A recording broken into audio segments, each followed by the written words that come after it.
সকাল সকাল আমার এখানে 3টে পার্সেল চলে এসছে আর আমরা একটু পরেই চলে গেছিলাম একটু আখের রস খেতে। যা গরম পড়েছে, তারপরে ঘরে এসে একটু বরফ নিয়ে নিচ্ছিলাম, 3-4 টুকরো বরফ নিয়ে আখের রসের মধ্যে দিয়ে দিলাম।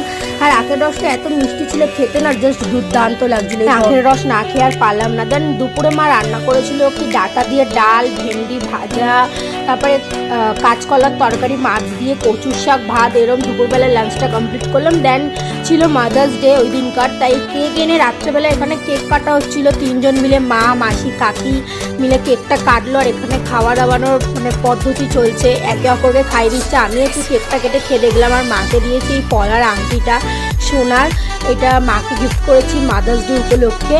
দেন রাতে খেয়েছিলাম, অর্ডার করে এনেছিলাম fried rice with chilli chicken. বিশ্বাস করো খেতে না দারুণ ছিল, আমি জাস্ট মুখে দিতেই মেল্ট হয়ে গেল।